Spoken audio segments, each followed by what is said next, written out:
ज़्यादातर लोगों के लिए पेटीएम का नाम जाना पहचाना है। हालांकि कंपनी जो लिस्ट हुई है उसका नाम है 197 कम्युनिकेशंस, लेकिन आमतौर पर बोलचाल की भाषा में पेटीएम के नाम से आप जानते हैं। 2000 में शुरुआत हुई थी कंपनी की। देश की दिग्गज डिजिटल इकोसिस्टम कंपनी है और भारत में सबसे बड़ा पेमेंट प्लेटफॉर्म बनाने की क्रेडिट जाती है इस कंपनी को। 34 करोड़ से ज़्यादा ग्राहक हैं, 2 करोड़ 20 लाख से ज़्यादा ऐसे कारोबारी है जिन्हें कंपनी पेमेंट, कॉमर्स, क्लाउड और फाइनेंशियल सर्विसेज देने का काम करती है। और कैशलेस पेमेंट के लिए 2009 में पहला डिजिटल मोबाइल प्लेटफॉर्म भी पेटीएम ने पेटीएम ऐप लॉन्च किया था। इशू की जानकारी आपको दे दूं, जो इशू प्राइस थी वो थी 2150 की और इशू लगभग 2 गुना भरा था, लगभग 2.25 गुना QIB कैटेगरी में। इंस्टीट्यूशनल नॉन इंस्टीट्यूशनल कैटेगरी में लगभग 1/4% और 1.5 गुना भरा था रिटेल कैटेगरी में। 18,300 करोड़ का इशू और आज लिस्टिंग हुई 9% डिस्काउंट पर 1950 के आसपास और फिलहाल लगभग 20% नीचे ट्रेड करता हुआ। आइए स्वागत करते हैं, हमारे साथ पेटीएम के MD और CEO विजय शेखर शर्मा साहब कार्यक्रम में शामिल हो रहे हैं। उनका परिचय आपको दे दूं, वैसे तो आप सब लोग जानते पहचानते हैं। कंपनी के फाउंडर हैं। इंजीनियरिंग, डिज़ाइनिंग और मार्केटिंग से रिलेटेड सारे ज़्यादातर कामकाज आपके हाथ में है। दिल्ली कॉलेज ऑफ इंजीनियरिंग से विजय शेखर शर्मा साहब ने इलेक्ट्रॉनिक्स और कम्युनिकेशंस में बैचलर्स की डिग्री हासिल की है और पेटीएम को जिस लेवल पर लाएं, ढेर सारे अवार्ड्स वो जीत चुके हैं। शर्मा साहब, स्वागत है आपका। धन्यवाद सर जी बिजनेस के लिए वक्त निकालने के लिए। देश का सबसे बड़ा IPO लाने की क्रेडिट आपको जाती है, लेकिन इसके साथ ही आज लिस्टिंग बड़ी निराशाजनक हुई। इशू प्राइस के नीचे लिस्ट हुआ और उसके बाद भी रुकता और थमता नजर नहीं आ रहा है। क्या आप थोड़े निराश हैं इस लिस्टिंग से, क्योंकि जिन इन्वेस्टर्स ने पैसा लगाया उनके चेहरे थोड़े उतरे हुए हैं सर?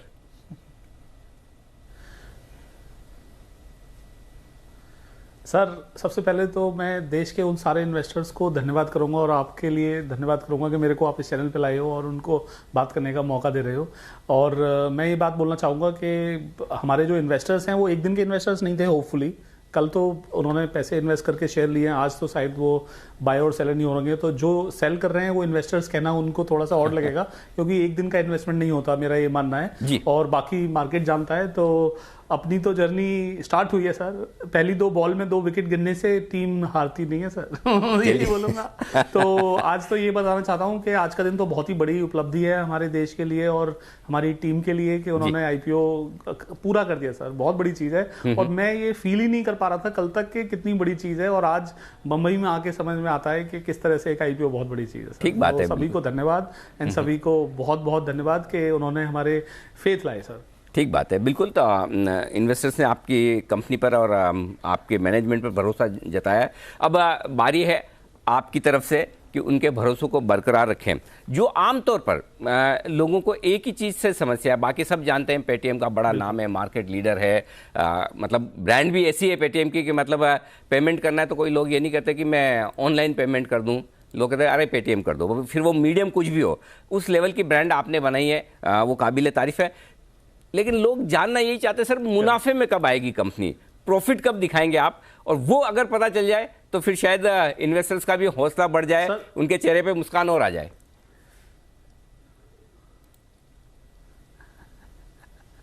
सर, मैं तो ये बात बोलना चाहूँगा कि लॉन्ग टर्म में अगर आप ये देखिए कि हमारा बिजनेस मॉडल क्या है कि पेमेंट की सर्विस लाइए जिसमें कि बड़े दुकानदार लोग आपको पैसा देते हैं तो उसमें भी पैसा बनता है और पेमेंट की सर्विस से एक बाई प्रोडक्ट बनता है कि आप क्रेडिट, वेल्थ, इंश्योरेंस, ये सारी फाइनेंशियल सर्विसेज दे सकते हैं।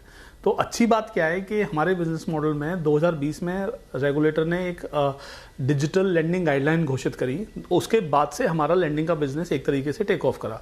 जो पिछले साल हम एक क्वार्टर में कर रहे थे वो नंबर हम करीब 30 से 45 दिन में कर रहे हैं। तो मतलब रेट ऑफ ग्रोथ आप देख सकते हो बहुत ज़्यादा है। ऑब्वियसली हमारे स्टॉक को जब हमारे क्वार्टरली रिजल्ट आएंगे तो आपको और ज़्यादा ट्रेंड कम्प्लीटली क्लियर हो जाएगा।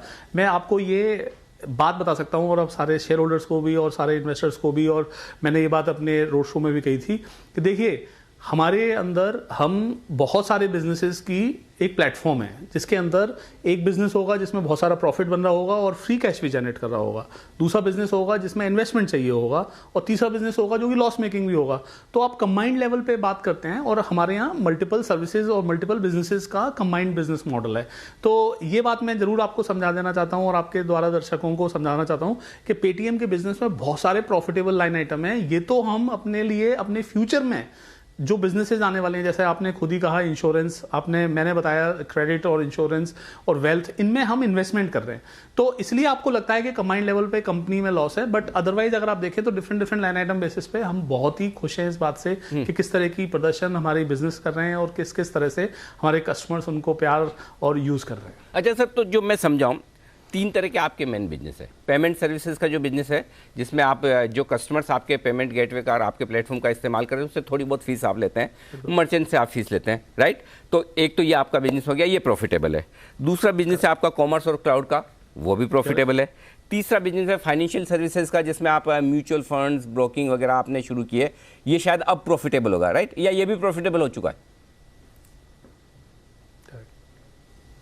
करेक्ट, बिल्कुल नहीं। इसके अंदर डिफरेंट फाइनेंशियल सर्विसेज में, जैसा आपने बताया, stock brokerage, mutual fund, credit और इंश्योरेंस है, ये अभी पूरा कंबाइंडली प्रॉफिटेबल नहीं है। इसी में हमारा और भी इन्वेस्टमेंट और निवेश जा रहा है। अच्छा, तो ये ऐसा बिजनेस है जिसमें आप इन्वेस्टमेंट कर रहे हैं और उस वजह से आप नेट प्रॉफिट लेवल पर प्रॉफिटेबल नहीं दिख रहे हैं। आप ये कह रहे हैं कि आप नए बिजनेसेस में पैसा डाल रहे हैं, इस वजह से प्रॉफिट दिखने में, जो पुराने बिजनेस है वो प्रॉफिट कर रहे हैं, नए बिजनेस को प्रॉफिट करने में थोड़ा वक्त लगेगा। क्या मैं सही समझ रहा हूँ?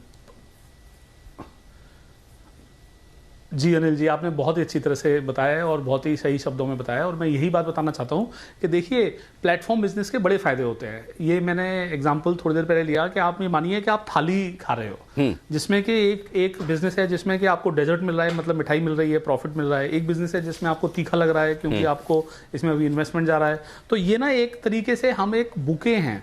हम लोग एक पॉइंट सर्विस नहीं है कि जी हम तो सिर्फ रसगुल्ले बनाते हैं, आप उनको खाते रहिए, कि जिसमें खूब सारा मीठा मीठा मीठा मीठा मिले जा रहा है। नहीं, हमारा मानना ऐसा है कि होलसम मील है। और ये बात मैं आपको और बताना चाहता हूँ अनिल जी, आपके द्वारा दर्शकों को, कि देखिए, भारत की जो अपॉर्चुनिटी है ना, वो फाइनेंशियल सर्विसेज इंक्लूजन की है। वो सिर्फ एक चीज की नहीं है कि आप सिर्फ क्रेडिट कर दो, प्रॉफिटेबल हो जाओ और चल गया है। लेकिन हमारा जो प्लान है वो 500 मिलियन यानी 50 करोड़ भारतीयों को फाइनेंशियल सर्विसेज देनी है। इतने सारे भारतीयों को एक फाइनेंशियल सर्विस थोड़े चाहिए होगी। हमने शुरुआत पेमेंट से करी थी, जैसा आप जानते हो कि देश में अब सब जगह पे क्यूआर कोड है और मोबाइल से पेमेंट होता है, जो पेटीएम ने शुरुआत करी और जो पेटीएम उसको चलाता है। इसके बाद दूसरा बिजनेस है हमारा बैंकिंग का। 64 मिलियन कस्टमर है हमारे पास, 6.4 करोड़ कस्टमर है हमारी पेटीएम पेमेंट बैंक में। इसके बाद आता है हमारा म्यूचुअल फंड का, म्यूचुअल फंड से प्लेटफॉर्म का बिजनेस। फिर उसके अंदर आता है क्रेडिट डिसबर्समेंट का बिजनेस। देखिए अनिल जी, क्या हो रहा है कि देश में सारी फाइनेंशियल सर्विसेज इंडस्ट्री में इनक्रेडिबल अपॉर्चुनिटी आ जाती है अगर आप एक टेक्नोलॉजी के द्वारा लोगों को डिस्ट्रीब्यूट करके, ऐप के द्वारा डिस्ट्रीब्यूट करो, और जो सर्विसेज हैं जो उनको कस्टम करके बनाइए। तो मैं तो बस यही बोलूंगा कि अगर आपको टेलीकॉम के दिन याद हो या फिर कोई और इंडस्ट्री के दिन याद हो जिसमें शुरुआत के दिन होते हैं, मतलब शुरुआती दिन होते हैं, तो ये बहुत ही शुरुआती दिन है जिसमें कि अभी तो बहुत ज्यादा बड़ा अपसाइड और फ्यूचर बाकी है हम सबके लिए एज अ कंट्री। हमारे देश में कितने कम बैंक अकाउंट हैं जो एक्टिव हैं, कितने कम हमारे यहाँ लोन मिलते हैं लोगों को, कितने कम हमारे यहाँ इंश्योरेंस का पेनिट्रेशन है। यही अपॉर्चुनिटी है जो पेटीएम की अपॉर्चुनिटी। विजय जी, आपने एक बड़ी इंटरेस्टिंग चीज़ कही जब इस सवाल का जवाब आप शुरुआत कर रहे थे कि थाली है हमारी, तो जिसमें सभी तरह के व्यंजन हैं और मीठा से लेके तीखा से लेके हर चीज़ खाने को मिलते हैं। देखने में भी थाली बड़ी सुंदर दिखती है और खाने में भी स्वाद अलग अलग तरह का मिलता है। लेकिन आपकी थाली पर किसी की नज़र लगी है। आज सुबह सुबह ये आपकी लिस्टिंग के दिन ही एक जानी मानी ब्रोकरेज हाउस है मैक्वायरी, उन्होंने रिपोर्ट दी है और उन्होंने 1200 रुपये का टारगेट भी दिया आपके स्टॉक का। उनका ये कहना था भाई कि ये थाली ही उन्हें परेशान करी है कि कंपनी का बिजनेस मॉडल को लेकर फोकस नहीं है, डायरेक्शन साफ नहीं है, मल्टीपल बिजनेसेस में। उस पर आप क्या कहेंगे? हाँ, बिल्कुल सही है। तो मैं, आप बिल्कुल सही कह रहे हो। अगर आप हमसे एक्सपेक्ट कर रहे थे कि हम पिज़्ज़ेरिया हैं, पिज्जा बनाने वाली दुकान है, और आप कह रहे हो थाली, तो फोकस नहीं है भैया इसका, पता नहीं क्या कर रहा है, तो रसगुल्ले भी बना रहा है, सब्जी बना रहा है, दाल बना रहा है, रोटी बना रहा है, ये देखो पिज्जा बनता है, ऐसे करके पिज्जा बेचो। तो भाई दो अलग अलग तरह के बिजनेस हैं। मैक्वायरी और उनके जो एनालिस्ट हैं उनसे हमारी बात ही नहीं हुई, उनको शायद हम बता नहीं पाए कि हम पिज्जा नहीं है, हम थाली हैं। मतलब यानी कि हम एक सारा असॉर्टमेंट होलसम फूड है, ना कि सिर्फ एक चीज है। तो मैं ये कहूंगा कि जिन्होंने हमारी बात सुनी समझी है, उनके लिए हमारा बिजनेस मॉडल समझ में आ पाता है, हम क्लैरिफाई कर पाते हैं। और जिन्होंने नहीं समझी, उनको नहीं समझ में आ पाता, तो फिर वो एक अपना एक तरह का ओपिनियन बिल्ड करते हैं। मेरा मानना है जब हम उनसे बात करेंगे तो हमारी और भी क्लैरिफिकेशन और समझ में आएगा कि क्या बिजनेस मॉडल है। ऐसा नहीं है कि पिज्जा बनाना गलत बात है, और ऐसा बिल्कुल ही नहीं है कि थाली चलाना गलत बात है ना। ठीक बात है। अच्छा सर, एक चीज और है, तो अलग अलग अंडरस्टैंडिंग नहीं, परफेक्ट है विजय सर। एक और चीज है कि जो 3 साल के मैं आपके फाइनेंशियल देख रहा हूँ, एक चीज़ बहुत क्लियर दिख रही कि आपके मार्केटिंग और प्रमोशन एक्सपेंसेस लगातार कम हो रहे हैं और उससे आपके नुकसान भी कम हो रहे हैं, राइट? ये ट्रेंड कैसे रहेगा? क्या आप मार्केटिंग और एडवर्टाइजिंग पर जो इतना बड़ा खर्चा कर रहे हैं, हाँ कल ही आपकी सीरीज फिर से शुरू हुई है न्यूजीलैंड और इंडिया वाली T20 सीरीज में देख भी रहा था, पेटीएम सीरीज। सो अब ये बताइए कि क्या वाकई में प्रॉफिटेबिलिटी इन खर्चों को कम करके ही आएगी या कोई और इरादा है? प्लस अगर आपको मार्केट शेयर मेंटेन रखना है तो फिर जो मॉडल है आपका खर्चा करने का, ऐड करने का, प्रमोशन करने का, वो मेंटेन कर रखना पड़ेगा। तो ये ट्रेंड क्या रहेगा, कैसे रहेगा, ये जरा समझाएं सर।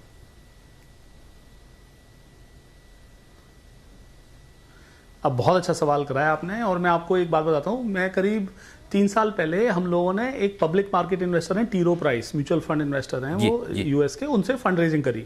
तो उन्होंने हमारी टीम से, और जब हमारे से डिस्कशन करे तो एक ही सवाल पूछा कि देखिए आप इतना खर्च करते हो, मैं समझता हूँ आप मेरे को बोल रहे हो कि प्लेटफॉर्म में इनहेरेंट वैल्यू है, क्या आप ये बिलीव करते हो कि अगर ये मार्केटिंग कैशबैक खर्चा कम करोगे तो क्या आप ग्रो कर पाओगे? तो हमने उनको बोला कि हमारा ये मानना है कि हम जरूर ग्रो कर पाएंगे और हम उसको कम भी करेंगे। तो उन्होंने कहा कि हमें ये लगता है आपको करना चाहिए, बट आप जो बिजनेस सही करें आप करें, और हम इन्वेस्ट कर रहे हैं। तो उन्होंने हमारी कंपनी में इन्वेस्ट करा था। अब मैं आज आपको एक इंटरेस्टिंग बात बताता हूं कि हमने, जैसा आपने देखा, 60+% 2 साल बैक टू बैक अपना मार्केटिंग, कैशबैक, प्रमोशन एक्सपेंडिचर कम कराए, लेकिन हमारे पास और भी ज्यादा कस्टमर हैं। We have highest ever customer, highest ever merchant and highest ever business, highest ever revenue. तो बढ़िया बात अनिल जी क्या है कि मार्केटिंग और कैशबैक कम नहीं करूंगा, जीरो नहीं करूंगा, लेकिन वो इतने करेंगे जितना हमारे बिजनेस को सही तरीके से यूज कर पाए और जिसकी वजह से एक्सपेंड करे। नंबर 1, जो हमारे इन्वेस्टमेंट में है वो हमारे लोगों को, मैन पावर को इन्वेस्ट करना पड़ता है। तो अगर आप देखेंगे कि हमारा जो लॉस अमाउंट है, जो एबिटा में लाइन आइटम वाइज अगर देखेंगे कॉस्ट लाइन आइटम, तो हमारा जो कहते हैं ना मैन पावर कॉस्ट, वो हमारा ड्रामेटिकली इंक्रीज हुआ है, क्योंकि हमें ना बहुत सारे इंजीनियर, बहुत सारे सेल्स एग्जीक्यूटिव चाहिए, क्योंकि इंडिया की जो अपॉर्चुनिटी है उसके लिए हमें टेक्नोलॉजी बिल्ड करनी पड़ेगी और हमें इतने सारे सेल्स एग्जीक्यूटिव के द्वारा उसको जगह जगह भेजना पड़ेगा दुकानदारों के पास। तो ये जो मैन पावर कॉस्ट है वो हमारे फ्यूचर का इन्वेस्टमेंट है, प्लेटफॉर्म का स्केल है, और वो उस एबिलिटी की बात है कि कहते हैं ना कि हमारी जो किचन्स हैं उसमें हमने इतने सारे पकवान बनाने वाले लोगों को रिक्रूट कर रहे हैं कि वो बनाएं और भी ज्यादा चर्न करें, क्योंकि हम डिमांड देख रहे हैं उसकी। तो वो इस तरह से आप देखिए, क्योंकि मार्केटिंग कैशबैक का खर्चा कम हुआ है, कम होगा, लेकिन इसका मतलब नहीं है कि जीरो हो जाएगा। परंतु जो हमारा टोटल अगर आप खर्चा देखेंगे तो उसमें जो मैन पावर कॉस्ट है वो ड्रामेटिकली हायर और इंक्रीज करी है, क्योंकि हमारा ये मानना है, और जो हम देख रहे हैं कि इस देश में पेमेंट की डिमांड, इस देश में बैंकिंग की डिमांड, इस देश में क्रेडिट की डिमांड जो ऐप से चल सकती है, ड्रामेटिकली तेजी से बढ़ी है सर उसमें तो कोई डाउट ही नहीं कि जो मतलब अभी भी जितना पेनिट्रेशन होना बाकी है, जितना स्कोप है बिजनेस बढ़ने का। अच्छा, उसी के लिए आपने अपने जो IPO का जो पैसा है, जो प्रोमोटर्स के अलावा या इन्वेस्टर्स के अलावा जो कंपनी में जा रहा है, उसमें से आपने बड़ा पैसा एक्विजिशंस के लिए रखा है, राइट? आप इनऑर्गेनिक ग्रोथ भी करना चाहते हैं। एक अंदाजा दे सर कि किस तरह की स्पेस में, हिंदुस्तान में या हिंदुस्तान के बाहर, किस तरह के बिजनेसेस आप देख रहे हैं इनऑर्गेनिक ग्रोथ के लिहाज से?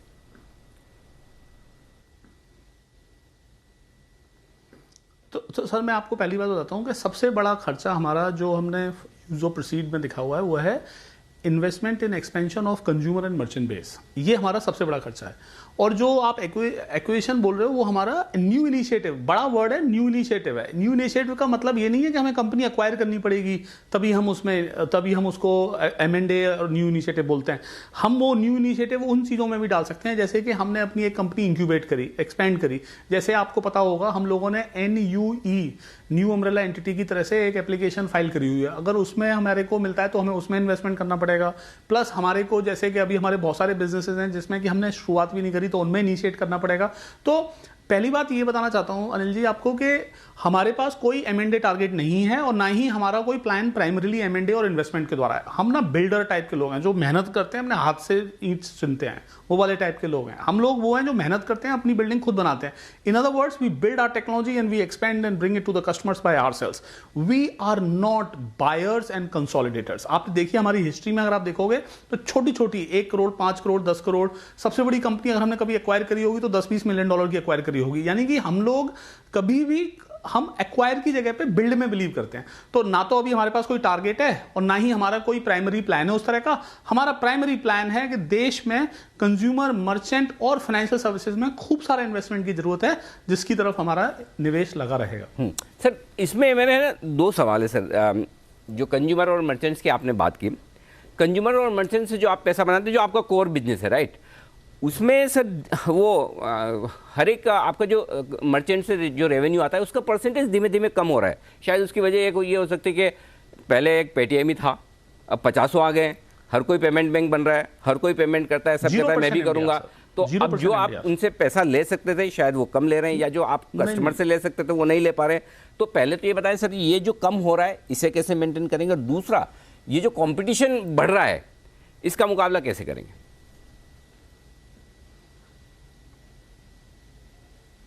तो सर दो तरह के कस्टमर हैं हमारे जो मर्चेंटों के हैं। एक हैं जो कि नए मर्चेंट हैं, जो कि जैसे आप अगर मान लीजिए सब्जी वाला हुआ या चाय वाला हुआ या फिर रोड साइड वेंडर या फिर स्मॉल शॉप, जिसने कभी मोबाइल से पेमेंट लिया ही नहीं, कभी डिजिटल पेमेंट लिया ही नहीं, इन लोगों को जो हम सर्विस देते हैं वो 0% MDR पे होती है, 0% फीस पे होती है। और ये मैं आपको बताना चाहता हूँ कि भारत का जो डिजिटाइजेशन है ना फाइनेंशियल सर्विसेज का, वो 0% की वजह से ही हुआ है। पेटीएम ने 0% की शुरुआत करी और पेटीएम बिलीव करता है कि इंक्लूजन के लिए 0% की जरूरत हमेशा बनी रहेगी। फिर आते हैं जो बड़ी दुकान है, जैसे बड़े रिटेलर हुए, ऑर्गेनाइज रिटेल हुई, और या फिर एक दुकान हुई जिसके फ्रेंचाइजी वगैरह हैं, तो उनको कॉम्प्लेक्स और सुपीरियर यानी कि एडिशनल पेमेंट सर्विस चाहिए होती है जिसका वो हमें भुगतान करते हैं। तो अगर आप देख रहे हैं कि आपने कहा कि टेक रेट कम हुआ, मान लेते हैं कि पहले रेशियो इस तरह से कुछ डिवाइडेड था कि नीचे वाले लोग थे जो फ्री कर ले रहे थे, जिनको कि हम फ्री दे रहे हैं, और ऊपर वाले थे जिनको पेड कर रहे हैं। अब हम अगर ग्रो कर रहे हैं तो नीचे वाले लोगों को हम ग्रो करेंगे जिससे कि वॉल्यूम बढ़ेगा और नए लोगों को प्लेटफॉर्म पे आने का मौका मिलेगा, फिर उसमें से कन्वर्ट होकर वो पेड कस्टमर में जाते हैं। तो ये फ्रीमियम मॉडल हुआ करता है, जैसे कि आप फ्री से स्टार्ट करिए और प्रीमियम में कन्वर्ट करिए, वो वाली बात है। दूसरी बात, अच्छा सर, ये जो कस्टमर है, जो दुकानदार है, जो डिजिटल पेमेंट लेता है, उसके बारे में मैं आपको बताना चाहता हूँ कि वो जी सर, सॉरी मैं आपकी बात बीच में काट दिया, मैं बस वही जो जहां पर आप बात कर रहे थे ये पूछना चाहता था, उसकी जिंदगी डिजिटल पेमेंट को लेने के कारण बदल जाएगी। जी जी जी जी, ये आजकल जो गूगल, अमेजोन, बड़े बड़े नाम आ रहे हैं, मतलब ऐसा नहीं, आपका भी नाम बड़ा है सर, बिल्कुल इसमें कोई डाउट नहीं, पायोनियर हैं आप इस इंडस्ट्री में, और आपके नाम से लोग पेमेंट बैंक्स को सबको जानते हैं, लेकिन अपने आप में जो बड़े जायंट्स हैं वो भी अब इसमें उतर रहे हैं, तो मामला गर्म होने वाला है कॉम्पिटिशन को लेकर।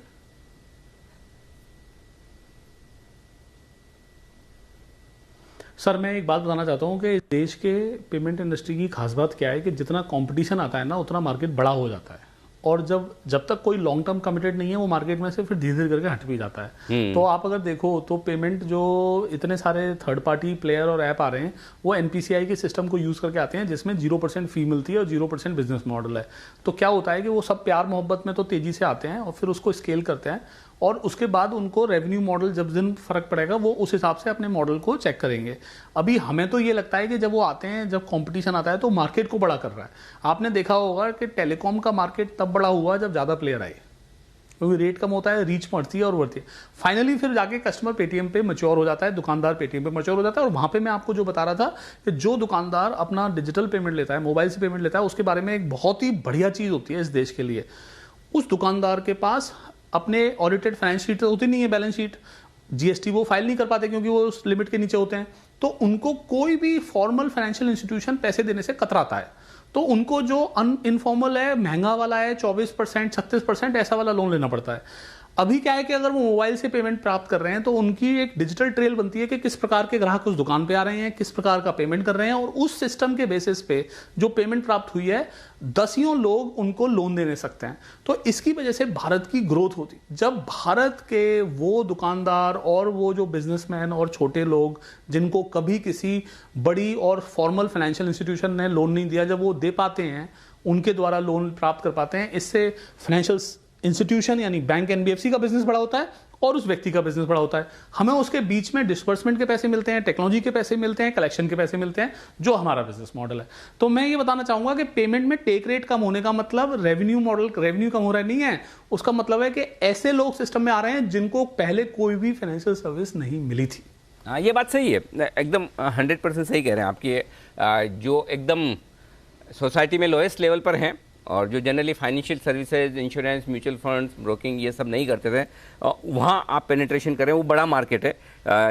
भले ही टिकट साइज छोटी हो लेकिन टेक्नोलॉजी का फ़ायदा होगा। अच्छा सर, आप कहेंगे मैं फिर से घुमा फिरा के वही सवाल पूछ रहा हूँ, लेकिन मैं पूछ रहा हूँ सर, वो ये है, और इसलिए पूछना ज़रूरी है कि आपके DRHP में ये लिखा हुआ भी था कि कंपनी अभी प्रॉफिट नहीं कर रही है, पता नहीं करेगी या नहीं करेगी, कब करेगी पता नहीं। वो स्टैंडर्ड डिस्क्लोजर है, मैं जानता हूँ कि आपको देना ही पड़ेगा, वो रिक्वायरमेंट है सेबी की। लेकिन आपके इन्वेस्टर्स के कंफर्ट और कॉन्फिडेंस के लिए दो चीज़ें बताएं कि वाकई में ये स्टेचुटरी रिक्वायरमेंट है इसलिए लिखा है, लेकिन आप प्रॉफिट बनाएंगे, एक चीज़ ये। और दूसरा, जो लोग इस वक्त शेयर खरीद रहे हैं 20% 25% नीचे होने के बावजूद, यानी कि वो कॉन्फिडेंस दिखा रहे हैं या फिर उन्हें लग रहा है कि हाँ लॉन्ग टर्म में कुछ अच्छा होगा कंपनी में, या जो लोगों ने खरीदने हैं आईपीओ में होल्ड करके बैठे हैं, उन्हें 3 से 5 साल का विजन दीजिए कि पेटीएम अगले 3 से 5 सालों में क्या करेगा। तो पहला सवाल ये कि वो DRHP में जो पॉइंट है सबसे पहला वाला, प्रॉफिट बनेगा ना सर? और दूसरा ये कि 3 से 5 साल में आप क्या करेंगे?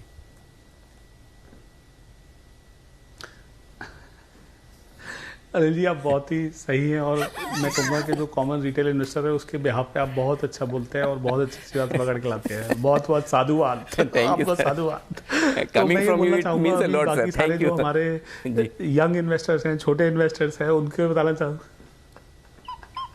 सर तो मैं बताना चाहता हूँ कि देखो, ये जो डिस्क्लेमर है ये ऑब्लिगेशन है। अगर कंपनी प्रॉफिट नहीं बना रही और कुछ ऐसी लाइन नहीं लिख सकती जो कि श्योर नहीं है, तो हमें लिखना पड़ेगा। ये ऑब्लिगेशन है किसी भी कंपनी को जिसने प्रॉफिट नहीं बनाया, उनके सारे RHP में लिखना पड़ेगा, क्योंकि आपको ये ऑब्लिगेशन है कि आप पोटेंशियल इन्वेस्टर्स को सारे रिस्क, कितनी प्रोबेबिलिटी है उसके हिसाब से वेटेज करके नहीं लिखते। Even if it is minusculely possible that it could happen, आपको लिखना पड़ेगा। तो नंबर 1 तो ये डिस्क्लोजर एक रेगुलेटरी ऑब्लिगेशन है, जैसा आपने बताया। तो आई एम ग्लैड कि आप बता पाए अपने दर्शकों को। मैं सभी दर्शकों को बताना चाहता हूं, देश की इतनी सारी कंपनियां लिस्ट होने के लिए आएंगी भाई बंधु, और उन कंपनियों के, क्योंकि जस्ट बिकॉज पास्ट में उन्होंने प्रॉफिट नहीं बनाया तो उन्हें ये डिस्क्लोजर ऑब्लिगेटरी देना पड़ेगा, जो कि एक अच्छी बात है और एक बहुत अच्छी बात हमारे रेगुलेटर और हमारे स्टॉक मार्केट के लिए है कि आप सब चीज़ों को कंप्लीटली इनकम्प्लीटनेस, फेयरनेस डिस्क्लोज करें, नंबर 1। नंबर 2, दूसरी बात आती है कि क्या प्रॉफिट बनाएंगे नहीं बनाएंगे। अगेन, मैं फॉरवर्ड लुकिंग लाइन नहीं बोल सकता, लेकिन मैं एक लाइन जरूर बोल सकता हूं भाई। अगर कस्टमर इंडिया में, जो पेटीएम के कस्टमर हैं, अगर इंडिया में पेमेंट करते हैं और उसके बाद अगर वो किसी भी प्रकार का लोन, इंश्योरेंस और वेल्थ खरीदते हैं, या फिर कोई ट्रेन टिकट, बस टिकट, सिनेमा टिकट खरीदते हैं, तो सारी कॉस्ट तो हमारी पेमेंट में लग गई ना। हमने कॉस्ट कस्टमर एक्विजिशन की, मर्चेंट एक्विजिशन की, सिस्टम टेक्नोलॉजी की यहाँ पे लगाई। और ये जो तीन रेवेन्यू लाइन आइटम है, पेमेंट, कॉमर्स क्लाउड और फाइनेंशियल सर्विसेज, इन तीनों में से तो रेवेन्यू इतना बनता है ना, जो कंट्रीब्यूशन मार्जिन की तरफ आता है। आप देखो 60% ईयर ऑन ईयर ग्रोथ है हमारे रेवेन्यू में, और उससे भी ज्यादा परसेंटेज, मतलब 100+% की ग्रोथ है कंट्रीब्यूशन मार्जिन में। तो ये क्या बताता है? पिछले साल हमने करीब $50 मिलियन का कंट्रीब्यूशन मार्जिन बनाया होगा, इस साल हमने पहले क्वार्टर में ही $30 मिलियन का बना दिया। मतलब तो देखिए, रेवेन्यू बढ़ रहा है, कंट्रीब्यूशन बढ़ रहा है, फ्यूचर की गारंटी ना देते हुए, क्योंकि ये रेगुलेटरी ऑब्लिगेशन है। मैं दोबारा बोलना चाहता हूं, मैं बस यही कह सकता हूं कि हमारे को जो दिख रहा है वो ये है कि there is an incredible opportunity, इसलिए हम पब्लिक मार्केट में आए ना, नहीं तो हम इमेच्योरली पब्लिक मार्केट में क्यों आते? ये भी आप सोच सकते हो। ठीक बात है सर। देखिए, मेरा तो दायित्व है हमारे दर्शकों के प्रति भी और ओवरऑल मार्केट के लिए भी कि मैं आपसे वो सवाल पूछूं जो मुझे पूछने हैं, क्योंकि देखिए, आप सिर्फ एक कंपनी नहीं है, आप सिर्फ एक आईपीओ नहीं है, आप देश के सबसे बड़े आईपीओ हैं। लोगों की उम्मीदें हैं, होनी भी चाहिए, क्योंकि देश की सबसे बड़ी आईपीओ लाने वाली कंपनी में अगर इन्वेस्टर पैसा नहीं बनाए, भले पहले दिन ना बनाए, लेकिन साल भर ना बनाए, 2 साल ना बनाए, 5 साल ना बनाए, तो वो न कंपनी के लिए अच्छा है, न इन्वेस्टर्स के लिए अच्छा है, न हेल्दी स्टॉक मार्केट के लिए अच्छा है। तो इसलिए मुझे ये पूछना ज़रूरी था, लेकिन आपने भी बखूबी पूरी ईमानदारी के साथ, एकदम ट्रांसपेरेंसी के साथ जवाब दिया। तो विजय सर, बहुत सही बात जी, बहुत बहुत धन्यवाद सर आपका वक्त देने के लिए, जी बिजनेस के दर्शकों से बातचीत करने के लिए। और एक और बड़ा धन्यवाद इसलिए भी आपको देना चाहता हूं कि बाकी सब जगह रिकॉर्डेड इशू है, लेकिन मैं रिकॉर्डेड सारे इंटरव्यूज चल रहे हैं, लेकिन मेरी रिक्वेस्ट आपसे थी कि आप मेरे शो पर लाइव आएँ। आपने मेरी रिक्वेस्ट को स्वीकार किया सर, धन्यवाद आपका।